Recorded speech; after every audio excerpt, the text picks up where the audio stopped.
Is Jesus the foretold, long-awaited Messiah? Today on Hot Topics.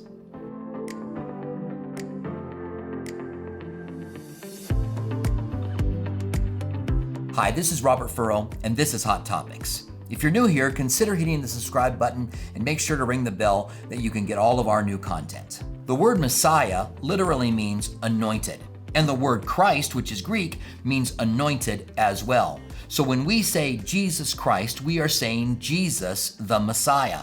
But does Jesus really fulfill all of the Old Testament prophecies for being the Messiah?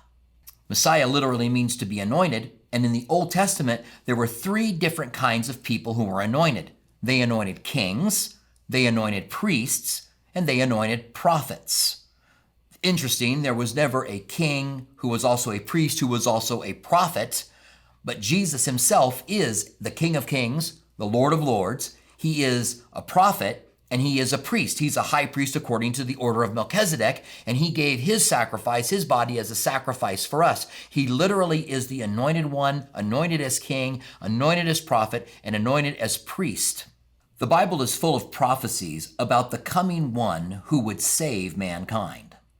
The first is found in Genesis 3:15, where we see God saying that he's going to put enmity between the woman and her seed, and that her seed is going to crush the serpent's head, but is going to have a bruised heel.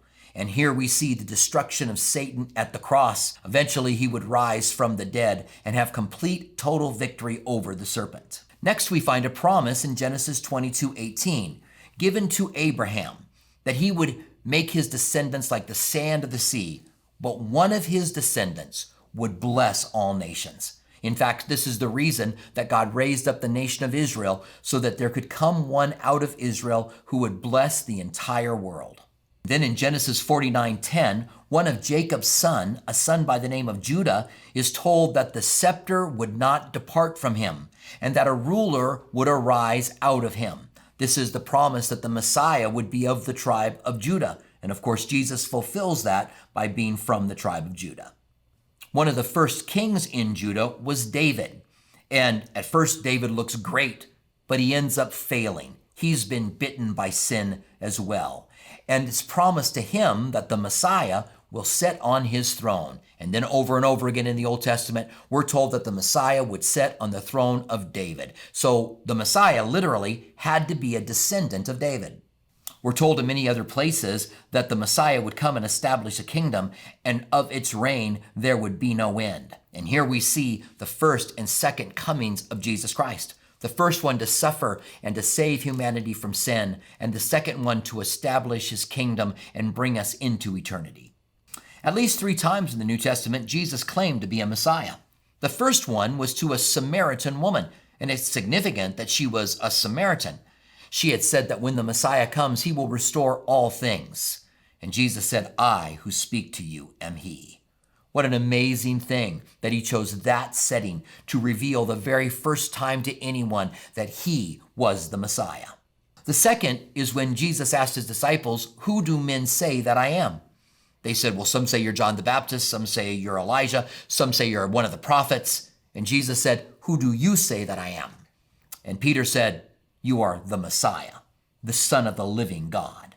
And you see the connection between the anointed one, the Messiah, and the Son of God in Psalms chapter 2, which is an incredibly important passage for the Messiah. Jesus said to Peter, "Flesh and blood has not revealed this to you, Peter, but my Father who is in heaven."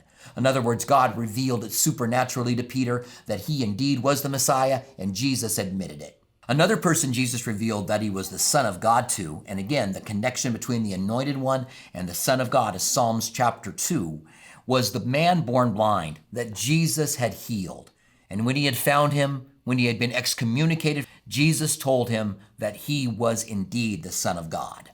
It's one of the rare places that Jesus uses that term.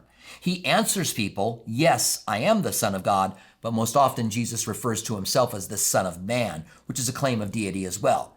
But a claim of the Messiah is the Son of God, and he reveals that to the blind man as well. So yes, Jesus is the long-awaited Messiah.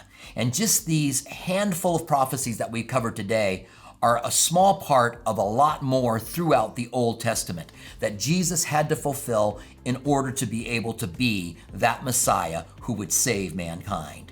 And if you would call out upon his name today and invite him into your life, then you will receive him and he will give you the power to become a child of God, and he will change your life radically. The Messiah not only came to the world, the Messiah came to you personally. And you can receive the Messiah today as your Savior if you have not already done that. This has been Hot Topics. If you like this video, make sure to click the like below. See you next time on Hot Topics.